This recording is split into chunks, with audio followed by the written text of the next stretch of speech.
नमस्कार, मैं अभिषेक कुमार आप सभी का स्वागत करता हूं फोकस स्टडी विद अभी में।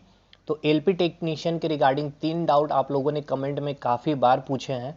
तो सबसे पहला डाउट मैक्सिमम स्टूडेंट्स के जो है एज रिलैक्सेशन को लेकर के कि क्या एज रिलैक्सेशन दी जाएगी या नहीं दी जाएगी, ठीक है ना। क्योंकि बहुत सारे ऐसे स्टूडेंट्स हैं जिनके एज क्रॉस कर चुके हैं 30 ईयर। नेक्स्ट क्वेश्चन ये है आप लोगों का कि सिलेबस के पैटर्न में क्या चेंजेस देखने को मिलेगा। देखिए दो चीज़ें, एक तो पैटर्न में चेंज होना और एक है आपका सिलेबस को ही चेंज करना। पैटर्न में चेंज करने का मतलब ये है कि मैथ्स के क्वेश्चन को बढ़ा देना या फिर रीजनिंग के क्वेश्चन को घटा देना या फिर साइंस के वेटेज को इंक्रीज कर देना, ये हो गया पैटर्न में बदलाव। और सिलेबस में चेंज करने का मतलब ये है कि कुछ चीज़ों को यानी कि फिजिक्स में, केमिस्ट्री में, बायोलॉजी में, मैथ में कुछ अलग टॉपिक को इंक्लूड कर देना या फिर एक्सक्लूड कर देना, मतलब ऐड कर देना या फिर उससे बाहर कर देना, या फिर हो सकता है कोई और सब्जेक्ट को ऐड कर देना। ये चीज़ें हैं डाउट में। और तीसरी चीज़ है कि आप अगर साइको फेल कर जाते हैं, ठीक है ना, अगर आप साइको डिस्क्वालीफाई कर जाते हैं पांचों टेस्ट में, तो फिर आपको क्या टेक्नीशियन की जॉब मिल सकती है या नहीं। तो बने रहिए, मैं पूरी चीज़ें आपको यहाँ पर क्लियर कर देता हूँ। सबसे पहले मैं आपको बताता हूँ एज रिलैक्सेशन को लेकर के कि जो यहाँ मैंने लिखा है age relaxation 3 year question mark.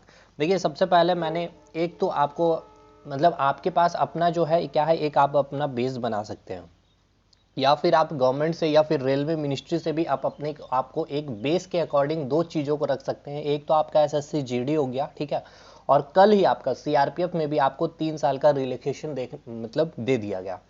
तो कहीं ना कहीं सिंपल सी बात है कि एलपी की भी अगर वैकेंसी की बात की जाए तो 2018 की वैकेंसी थी और फाइनली अभी तक 2020 और 23, ऑलमोस्ट 23 में हम लोग 5-6 महीने भी निकल ही जाएंगे, तो अभी तक वैकेंसियां नहीं आई है, मतलब 5 ईयर का गैप हो रखा है, ठीक है। साथ के साथ उसी बीच में कोविड भी आपके साथ में ही निकला हुआ है। तो एक तो आप बेस बना सकते हैं या आपके साथ साथ जितने भी यूट्यूब पे सारे टीचर भी बेस बनाएंगे कि ये एक क्या है हमारे पास बेस है कि आपको भी एज रिलैक्सेशन यहाँ पर देनी चाहिए 3 साल की, ठीक है ना। तो पहला चीज़ ये है कि आपका एसएससी जीडी में देना और दूसरी चीज़ आपका सीआरपीएफ में, ठीक है ना, क्योंकि वहाँ पर भी लंबे समय से वैकेंसियाँ नहीं आई थी और एक कोविड का भी एक रीज़न था, ठीक है। हाँ ये बात है कि हर एग्जामिनेशन में जैसे कि एसएससी के और भी कई एग्जामिनेशन में आपको नहीं दिया गया, तो रीज़न ये भी हो सकता है कि वहाँ पर रेगुलर फॉर्म में आपका वैकेंसी आई थी, लेकिन एसएससी जीडी सीआरपीएफ में काफ़ी टाइम गैप था। और यहाँ पर भी आप एलपी टेक्नीशियन की भी बात कर ले, ठीक है, यहाँ पर भी एक गैप है आपका 5 साल का, ठीक। तो एक चीज़ तो ये क्लियर है कि एज रिलैक्सेशन के लिए आपके पास बहुत स्ट्रांग बेस बनता है कि 3 साल का रिलैक्सेशन तो मिलना ही चाहिए। तो और नहीं भी अगर ऐसी होती है तो ये चीज़ों को उठाया जाएगा, ठीक है ना, विथ इन चाहे आप ये क्या बोल सकते हैं ट्विटर के माध्यम से या फिर किसी भी माध्यम से सरकार तक ये बातें जाएगी, तो ऑलमोस्ट 95% चांसेस है कि आपको 3 ईयर का रिलैक्सेशन दे ही देगी, ठीक है। हो सकता है स्टार्टिंग जब नोटिफिकेशन आए तो वहाँ पर आपको जो एज लिमिट 30 साल होती है जनरल की वही रहेगी, लेकिन फिर से बीच में उसको क्या किया जा सकता है कि रिलैक्सेशन 3 साल की दी जा सकती है जनरल में, ओबीसी में फिर उसी प्रकार से, ठीक। अब बात करते हैं सिलेबस के पैटर्न में क्या चेंजेस हो सकता है या नहीं। देखिए मैं हमेशा ही कहते आया हूँ कि सिलेबस को चेंज करना कोई इतना आसान चीज़ है वो होता नहीं है, ठीक है ना, ना तो बोर्ड के लिए और ना ही स्टूडेंट्स के लिए, क्योंकि बोर्ड को भी पता है कि सिलेबस चेंज करने का मतलब ये है कि स्टूडेंट्स को भी काफ़ी मतलब मेहनत करनी पड़ेगी। दूसरी चीज़ मेहनत तो ऐसे ही करनी ही है, ऐसी बात नहीं है कि मेहनत किए बिना यहाँ पे पेपर निकल जाएगा। कहने का मतलब ये है कि 2018 का जब पेपर हुआ या फिर जो भी सिलेबस आई थी रेलवे के तरफ से, तो वो सिलेबस ही एक प्रकार से न्यू सिलेबस का फॉर्म था। जैसे कि बेसिक साइंस को जोड़ दिया गया था, इंजीनियरिंग ड्राइंग को जोड़ दिया गया था। मतलब जोड़ देने का मतलब ये है कि एक अलग वेटेज बना करके उनको रख दिया कि 40 क्वेश्चन आपसे पूछी जाएगी, ठीक है ना। उससे पहले सीबीटी वन में भी वहाँ पर आप देखेंगे तो physics, chemistry, maths, science section में आपको एक वेटेज दे दिया 20 क्वेश्चन, 25 क्वेश्चन आपको मैथ्स रीजनिंग में और 20 क्वेश्चन मैथ में। तो एक वेटेज बना करके रख दिया गया था। इससे पहले देखिए वो स्टार्टिंग फेज था रेलवे का 2018 में, जब रेलवे ने पहले बार मतलब कि इन्होंने ऐलान किया था कि आपके मैथ से 20 क्वेश्चन, रीजनिंग से 25 क्वेश्चन और साइंस से 20 क्वेश्चन पूछे जाएंगे और current affair, GK, GS static portion से आपके 10 क्वेश्चन। वो फर्स्ट टाइम था और उसके बाद से फिर धीरे धीरे यही चीज़ें आपको चलती रही कि रेलवे ने बताना शुरू किया था। इससे पहले कभी भी चीज़ें डिसाइड नहीं होती थी कि मैथ से कितने रहेंगे या नहीं रहेंगे। अब ये भी एक चीज़ आप दे रखिएगा कि आपको जितना क्वेश्चन बोला गया, जैसे कि मैथ में 20 क्वेश्चन, लेकिन आप 2018 का जब एवरेज आप जब कैलकुलेशन करेंगे सारे शिफ्टों का, तो कहीं आपको मिलेगा 18 क्वेश्चन मैथ्स में, तो कहीं क्वेश्चन 21 भी मिल सकता है, कहीं 19 भी मिल सकता है। सेम आपको साइंस में भी 20 क्वेश्चन बोला गया, तो कहीं 18, 17, 19, तो कहीं आपको 22, 23 तक क्वेश्चन पूछे गए हैं। रीजनिंग में 25 बोला गया है, तो हो सकता है 22, 23, और फिर आपको उधर मैक्सिमम 26, 27 तक। ये मैं एवरेज बोल रहा हूँ, ऐसा नहीं है कि 25 बोल दिया गया तो 25 ही पूछा जाएगा। ऐसा एसएससी में होता है, रेलवे में नहीं होता। आप एक बार जाके प्रीवियस ईयर के पेपर उठाइएगा तो एनालिसिस कर सकते हैं।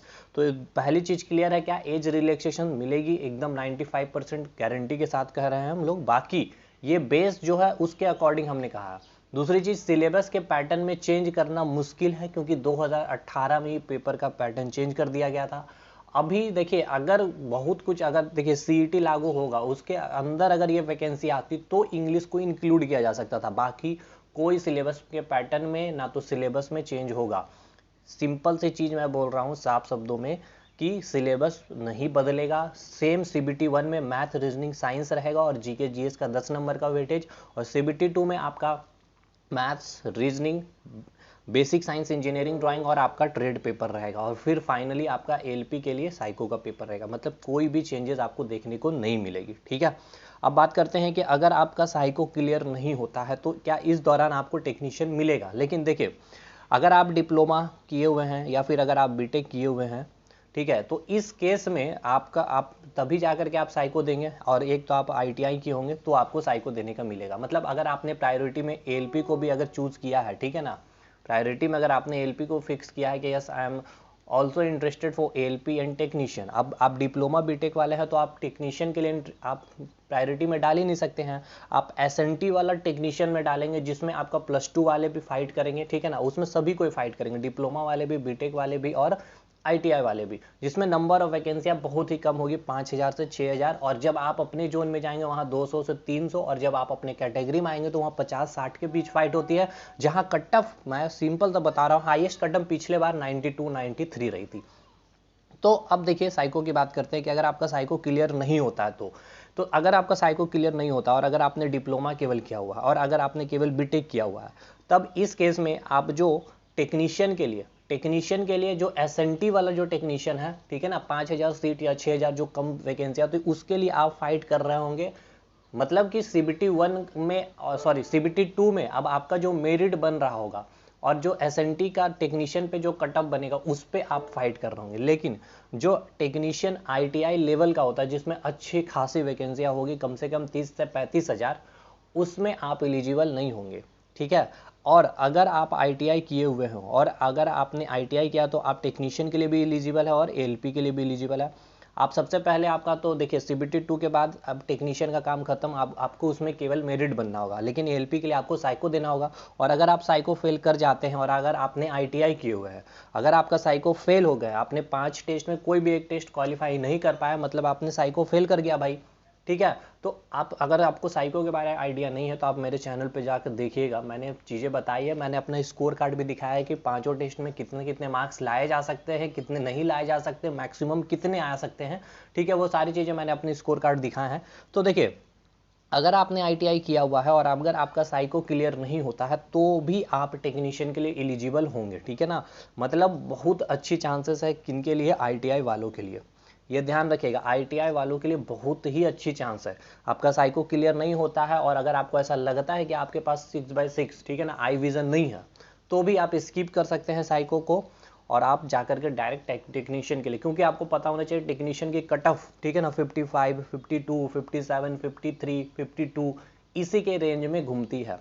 और इस रेंज में घूमने का मतलब ये है क्या कि आपका जो सीबीटी 2 का जो पेपर है, ठीक है ना, उसमें आपका क्या है, जो आपका नंबर आएगा उस बेस पे यहाँ पर आपका, और हाँ एक चीज़ ये इंपॉर्टेंट है कि आपको ट्रेड क्वालिफाई करने पड़ेगा 35% मार्क्स के साथ, 26.7, मतलब कि 27 मार्क्स लाने हो, जो जहाँ पर वहाँ भी आपको नॉर्मलाइजेशन मिलेगा, ठीक है भाई। तो ट्रेड के लिए मैंने चीज़ें आपको बताई है, एक वीडियो मैंने बनाया था, आप जरूर से देखिएगा कि ट्रेड में भी आप कैसे चीज़ों को कवर करेंगे, चाहे आपका कोई भी ट्रेड हो, फीटर हो, वेल्डर हो, चाहे आपका डीजल मशीन हो या फिर आरएसी हो या फिर आप किसी भी इलेक्ट्रिशियन से हो, आप एक बार जरूर उस वीडियो को देखिएगा। मैंने पूरी चीज़ें बहुत ही अच्छे से बताई कि मैंने किस तरह से चीज़ों को तैयार करके विद इन 30 to 35 डेज में चीज़ें कंप्लीट कर लिया था, ठीक है भाई। तो ये रही बात, तीनों डाउट एज रिलैक्सेशन बिल्कुल मिलने की चांसेस है। सिलेबस पैटर्न में कोई बदलाव नहीं। साइको अगर आप फेल करते हैं तो टेक्नीशियन आपको मिलेगा कब, जब आप अगर आप ITI किए होंगे तो। और ये ITI किए हैं तो आप ITI लेवल का जो टेक्नीशियन है उसमें भी एलिजिबल होंगे, और SNT वाला टेक्नीशियन उसमें भी एलिजिबल होंगे। लेकिन अगर आपने डिप्लोमा किया है, बीटेक किया है, और अगर आप साइको फेल, तो LP का सपना खत्म। टेक्नीशियन आप किसके लिए एलिजिबल होंगे? 12th बेसिस वाले पे, ठीक है ना, जिसमें PCM वाले भी फाइट करेंगे, बीटेक वाले भी, डिप्लोमा वाले भी, और ITI वाले भी। क्लियर हो गया? और PCM वाले तो भाई केवल SNT के लिए ही फाइट कर रहे होंगे। ठीक, ये क्लियर हो गया कि नहीं हुआ ये डाउट? और कोई भी डाउट होगा तो कमेंट करिएगा, मैं 1-2 सेशन और लूंगा, जो भी आपके डाउट है उसको कंप्लीट कर दूं, ठीक है भाई। फिर बाकी हमारी सारी चीज़ें जैसे क्लासेस वगैरह चल रही है, इंजीनियरिंग ड्राइंग की, बेसिक साइंस की, वो चलती रहेगी। तो मिलते हैं हम लोग अगले वीडियो में, तब तक के लिए धन्यवाद।